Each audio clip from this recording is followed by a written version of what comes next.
Hi everyone. Learn with മീയുടെ രണ്ടാമത്തെ ക്ലാസ്സിലേക്ക് എല്ലാവർക്കും സ്വാഗതം. അപ്പൊ നമ്മൾ ഇന്നലെ കുറച്ച് കാര്യങ്ങളൊക്കെ ഡിസ്കസ് ചെയ്തായിരുന്നു. അതായത് ഇംഗ്ലീഷ് ലാംഗ്വേജിൽ എങ്ങനെയാണ് ഒരു സെന്റൻസ് റൈറ്റ് ചെയ്യുന്നതെന്നും അപ്പൊ അതിന് ഈസി ആയിട്ടുള്ള വേ എന്താണെന്നും എല്ലാ കാര്യങ്ങളും നമ്മൾ ഇന്നലെ ഡിസ്കസ് ചെയ്തായിരുന്നു അല്ലേ? അതുപോലെ തന്നെ അതിലെ ഫസ്റ്റ് പോർഷൻ ആ ഒരു സ്ട്രക്ചറിൽ ഫസ്റ്റ് പാർട്ട് അതായത് സബ്ജക്റ്റ് എന്താണെന്നും നമ്മൾ ഇന്നലെ ഓൾറെഡി ഡിസ്കസ് ചെയ്തായിരുന്നു. ഇനി നമുക്ക് ഡിസ്കസ് ചെയ്യേണ്ടത് ഫൈനൈറ്റ് വെർബും മെയിൻ വെർബും എന്താണ്. അതായത് ഇന്നലെ ക്ലാസ് കാണാത്തവരോട് ഞാൻ ജസ്റ്റ് ഒന്ന് പറയുവാണ്. അപ്പൊ നമ്മൾ ഇന്നലെ ഒരു ഇക്വേഷൻ പഠിച്ചായിരുന്നു അല്ലേ? എന്തായിരുന്നു equation? S F P O M P T. Okay, അപ്പൊ ഇതാണ് നമ്മൾ യൂസ് ചെയ്യുന്ന ഒരു സിമ്പിൾ ഇക്വേഷൻ. ഒരു സെന്റൻസ് നമുക്ക് പെട്ടെന്ന് ഓർത്തെടുക്കാൻ പറ്റത്തില്ല. എവിടെ ടൈം എഴുതണം, പ്ലേസ് എഴുതണം, അല്ലെങ്കിൽ ഒബ്ജക്റ്റ്, അങ്ങനെയുള്ള കാര്യങ്ങൾ നമുക്ക് അറിയാൻ പറ്റത്തില്ല. അപ്പൊ അതുകൊണ്ട് തന്നെ നമ്മൾ ഈ ഒരു ഇക്വേഷൻ ആണ് യൂസ് ചെയ്തത്. അതിൽ ഫസ്റ്റ് പോർഷൻ സബ്ജക്റ്റ് എന്താണ് സ്റ്റാൻഡ് ചെയ്യുന്നതെന്ന് നമ്മൾ പറഞ്ഞു. ഇനി നമുക്ക് അടുത്ത് പറയാനുള്ളത് finite verb then main verb. Okay, sorry, main verb. Main അപ്പൊ F stands for what? Finite verb. V stands for main verb. അപ്പം ഇത് രണ്ടുമാണ് നമുക്ക് നോക്കേണ്ടത്. അപ്പൊ നമുക്ക് ക്ലാസ്സിലേക്ക് കിടക്കാം. First one is finite verb. ഒരു ഫൈനൈറ്റ് വെർബ് എന്ന് പറയുന്നത് എന്താണ്? A finite verb is a verb that shows tense അല്ലെങ്കിൽ time and agree with the subjects. അതായത് സബ്ജക്റ്റിനനുസരിച്ച് നമുക്ക് എന്ത് ചെയ്യാൻ പറ്റും? ഫൈനൈറ്റ് വെർബ്സ് യൂസ് ചെയ്യാനായിട്ട് പറ്റും. അത് ആക്ച്വലി റെപ്രസെന്റ് ചെയ്യുന്ന എന്താന്ന് വെച്ച് കഴിഞ്ഞാൽ ആ ആക്ഷൻ, നമുക്കറിയാം വെർബ് എന്ന് പറയുന്നത് എന്താണ്? പ്രവൃത്തിയാണ്. ഈ പ്രവൃത്തി ഏത് ടൈമിലാണ് നടക്കുന്നത് എന്ന് പറയുന്നതിന് വേണ്ടിയാണ് നമ്മൾ കോമൺ ആയിട്ട് ഫൈനൈറ്റ് വെർബ്സ് യൂസ് ചെയ്യുന്നത്. നമുക്കറിയാം പ്രസന്റ് ഉണ്ട്, പാസ്റ്റ് ഉണ്ട്, ഫ്യൂച്ചർ ഉണ്ട് അല്ലെ? അപ്പൊ ഇത് ഏതിലാണ് ഈ പ്രവൃത്തി നടക്കുന്നത് എന്നതാണ് നമ്മൾ മെയിൻ ആയിട്ട് ഫൈനൈറ്റ് വെർബ് കൊണ്ട് ഉദ്ദേശിക്കുന്നത്. അതുകൊണ്ടാണ് വെർബിന് മുമ്പായിട്ട് എഴുതിയിരിക്കുന്നത്. അപ്പൊ ഫൈനൈറ്റ് എന്ന് പറയുന്നത് എന്തുകൊണ്ടാണ്? എന്താണ്? അതായത് ആക്ഷൻ എന്താണ് അല്ലെങ്കിൽ എങ്ങനെയാണ് എന്ന് കാണിക്കുന്നതിന് വേണ്ടിയാണ് നമ്മൾ ഫൈനൈറ്റ് വെർബ് യൂസ് ചെയ്യുന്നത്. അപ്പൊ നമുക്ക് ഇവിടെ ഫസ്റ്റ് എക്സാമ്പിൾ നോക്കാം. ഏതാണ് ഫസ്റ്റ് എക്സാമ്പിൾ? നോക്കാം. ഹീസ് റീഡിങ് എന്ന് പറഞ്ഞ എന്താണ്? അവൻ വായിച്ചുകൊണ്ടിരിക്കുകയാണ് അല്ലെ? അവൻ എന്തോ വായിച്ചുകൊണ്ടിരിക്കുകയാണ്. അപ്പൊ ഇവിടെ ഈസ് വന്നിരിക്കുന്നു അല്ലെ? എന്താണ് റെപ്രസെന്റ് ചെയ്യുന്നത്? ഈസ് എന്ന് പറഞ്ഞാൽ ഇത് സിമ്പിൾ പ്രസന്റ് ആണ്. അതായത് ഇപ്പൊ നടക്കുന്ന പ്രവൃത്തിയാണ്. അതായത് ഹീസ് റീഡിംഗ് എന്ന് പറഞ്ഞാൽ എന്താണ്? അവൻ വായിച്ചുകൊണ്ടിരിക്കുന്നു അല്ലെ?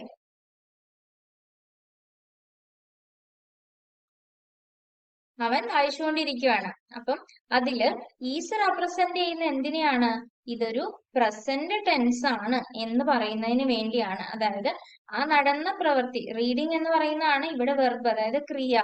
വെർബ് എന്ന് പറഞ്ഞാൽ എന്താണ്? ക്രിയയാണ്. അപ്പൊ ഈ ക്രിയ ഏത് കാലത്താണ് എന്ന് കാണിക്കുന്നതിന് വേണ്ടിയാണ് നമ്മൾ ഈസ് റെപ്രസെന്റ് ചെയ്യുന്നത്. ഇനി next first example, second example നോക്കാം. She went to school. നോക്കാം. ഷീ വെന്റ് ടു സ്കൂൾ എന്ന് പറയുമ്പോൾ അവിടെ എന്താ? അവള് സ്കൂളിലേക്ക് പോയി അല്ലെ? അപ്പം ഓൾറെഡി അവള് പോയി കഴിഞ്ഞതാണ്. അപ്പം ആ ഒരു പ്രവൃത്തി അവൾ ഓൾറെഡി ചെയ്തതാണ്, അല്ലെങ്കിൽ അത് പാസ്റ്റ് ആണ് എന്ന് കാണിക്കുന്നതിന് വേണ്ടിയാണ് നമ്മൾ എന്ത് ചെയ്തിരിക്കുന്നത്? ഇവിടെ ഈസ് യൂസ് ചെയ്തിരിക്കുന്നത്. നോക്കിക്കേ, സോറി, വെന്റ് യൂസ് ചെയ്തിരിക്കുന്നത്. She went to school. ഇപ്പൊ വെന്റ് എന്ന് പറയുന്നത് ഇവിടെ ഫൈനൈറ്റ് വെർബ് ആണ്. That shows past tense. Okay, third example നോക്കാം. തേർഡ് എക്സാമ്പിളില് they will go to they will go tomorrow. Okay, അവർ നാളെ പോകും. അത് പോയിട്ടില്ല, പക്ഷെ നാളെ പോകും എന്നുള്ളത്, അതായത് നാളത്തെ കാര്യമാണ് ചെയ്യാൻ പോകുന്നത് എന്ന് സൂചിപ്പിക്കുന്നതാണ് എന്ത്? ഫൈനൈറ്റ് വെർബ് ആയിട്ടുള്ള will ഇവിടെ. അപ്പൊ ഈ ഫൈനൈറ്റ് വെർബ്സ് എന്തിനാണ് യൂസ് ചെയ്യുന്നത്? അതായത് നമ്മൾ ആ ചെയ്യാൻ പോകുന്ന പ്രവൃത്തി എപ്പോഴാണ് നടക്കുന്നത്, അതായത് it tells when the actions happen. അതാണ് എന്ത് കൊണ്ട് യൂസ് ചെയ്യുന്നത്, ഉദ്ദേശിക്കുന്നത്? ഫൈനൈറ്റ് വെർബ് കൊണ്ട് യൂസ് ചെയ്യുന്നത്. അല്ലെങ്കിൽ നമുക്കിപ്പം വേറൊരു എക്സാമ്പിൾ നോക്കാം. നോക്കാം. She is studying. എന്താണ് മീൻ ചെയ്യുന്നത്? അവള് പഠിച്ചുകൊണ്ടിരിക്കുകയാണ് അല്ലെ? അല്ലെങ്കിൽ അവള് പഠിക്കുകയാണ്.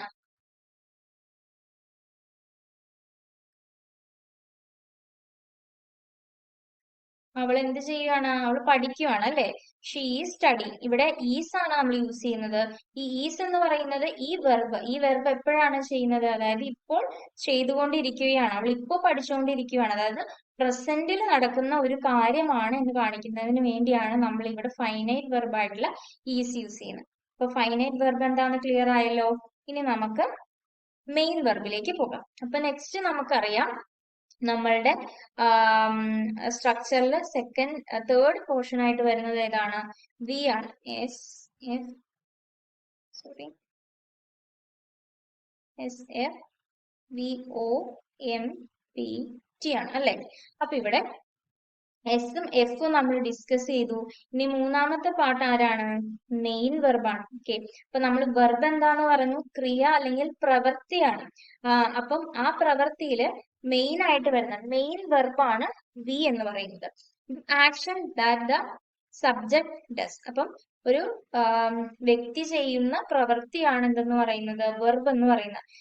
ഒരു എക്സാമ്പിൾ നോക്കാം.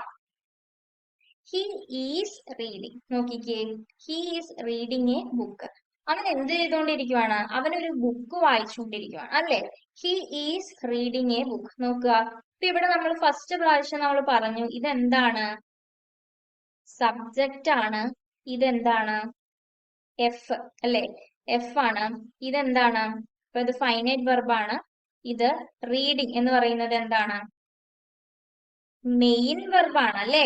അവൻ എന്താ ചെയ്തുകൊണ്ടിരിക്കുന്നത്? ബുക്കാണ് വായിച്ചുകൊണ്ടിരിക്കുന്നത്. അപ്പൊ ഒ എന്ന് പറയുന്ന ഒബ്ജക്ട്, സോറി, ബി എന്ന് പറയുന്ന ഒബ്ജക്റ്റ് ആണ്. അപ്പൊ ഇവൻ എന്തോ ബുക്ക് റീഡ് ചെയ്യുന്നുണ്ട്. അപ്പം ആ റീഡിങ് എന്ന് പറയുന്നത് പ്രസന്റിലെ ആണ് എന്ന് കാണിക്കുന്നതിന് വേണ്ടിയാണ് നമ്മൾ ഇവിടെ ഫൈനൈറ്റ് വെർബും മെയിൻ വെർബും യൂസ് ചെയ്തിരിക്കുന്നത്. ഓക്കെ, ഇപ്പൊ റീഡിങ് എന്ന് പറയുന്നതാണ് മെയിൻ വെർബ്, ഈസ് ആണ് ഇവിടെ ഫൈനൈറ്റ് വെർബ്. ഇനി നോക്കാം. ദേ പ്ലേ ഫുട്ബോൾ. അവരെന്ത് ചെയ്യുവാണ്? ഫുട്ബോൾ കളിക്കുവാണ് അല്ലെ? ദേ പ്ലേ ഫുട്ബോൾ. അപ്പൊ ഇവിടെ പ്ലേ എന്ന് പറയുന്നത് എന്താണ്? മെയിൻ വെർബാണ് അല്ലെ? ഇവിടെ പ്ലേ എന്ന് പറയുന്നത് മെയിൻ വെർബാണ്. അപ്പൊ ഇനി ചില ടൈമില് ഈ ഫൈനൈറ്റ് വെർബും മെയിൻ വെർബും എങ്ങനെയായിരിക്കും? സെയിം ആയിട്ട് വരുന്ന കേസുകളുണ്ട്. ഇവിടെ നോക്കുക, ഹി വെൻ ടു സ്കൂൾ. ഈ വെൻ ടു സ്കൂൾ എന്ന് പറയുമ്പോൾ നമുക്കിവിടെ നമുക്കറിയാം ഇത് പാസ്റ്റിൽ നടന്ന ഒരു കാര്യമാണ്. അതുകൊണ്ട് നമുക്ക് എന്ത് ചെയ്യണ്ട? ഫൈനൈറ്റ് വെർബിന്റെ ആവശ്യമില്ല. നോക്കാം, അപ്പൊ both finite and main verb are the same. അതാണ് വെന്റ് എന്ന് പറയുന്നത്. എന്താണ്? ഈ വെൻ ടു സ്കൂൾ എന്ന് പറഞ്ഞാൽ അവൻ സ്കൂളിൽ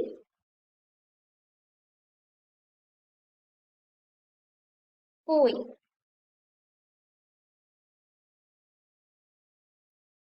അവൻ സ്കൂളിൽ പോയി എന്നാണ്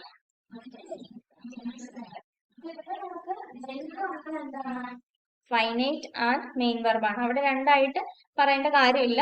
അതെന്താണ്? വെർബ് എന്ന് നമുക്ക് കൺസിഡർ ചെയ്താൽ മതിയോ? അപ്പൊ നമുക്ക് വേറൊരു എക്സാമ്പിൾ എടുക്കാം. ദേ പ്ലേഡ് ഫുട്ബോൾ എന്ന് പറഞ്ഞാൽ എന്താണ്? അവർ ഫുട്ബോൾ കളിച്ചു. അപ്പൊ ഇവിടെ എന്താണ്? ഫൈനൈറ്റ് ആൻഡ് മെയിൻ വെർബ് എന്ന് പറയുന്നത് ഏതായിരിക്കും? ഫൈനൈറ്റ് ആൻഡ് മെയിൻ വെർബ് എന്ന് പറയുന്നത് എന്താണ്? പ്ലേഡ് അല്ലെ? അവിടെ എന്താ ചെയ്തത്? അവൻ കളിക്കുകയായിരുന്നു. അപ്പൊ പ്ലേഡ് എന്ന് പറയുന്നതാണ് ഇവിടുത്തെ ഫൈനൈറ്റ് ആൻഡ് മെയിൻ വെർബായിട്ട് വരുന്നത്. മനസ്സിലായോ? അപ്പൊ ഇതാണ് വെർബ് എന്ന് പറയുന്നത് ചെയ്യുന്ന ഒരു പ്രവൃത്തിയാണ്. അപ്പൊ ഇതില് ഫൈനൈറ്റ് വെർബും വരുന്നുണ്ട്, മെയിൻ വെർബും വരുന്നുണ്ട്. ഫൈനൈറ്റ് വെർബ് എന്ന് പറയുന്നത് അത് ആ പ്രവൃത്തി എപ്പോഴാണ് നടക്കുന്നതെന്ന് കാണിക്കാനാണ്. എങ്കിൽ മെയിൻ വെർബ് വേറെയും വരുന്നുണ്ട്. ചില കേസിൽ ഫൈനൈറ്റ് വെർബും മെയിൻ വെർബും ഒരേ വേർഡ്സ് തന്നെ വരാറുമുണ്ട്. അപ്പൊ അത് ഓർത്ത് വെക്കാം.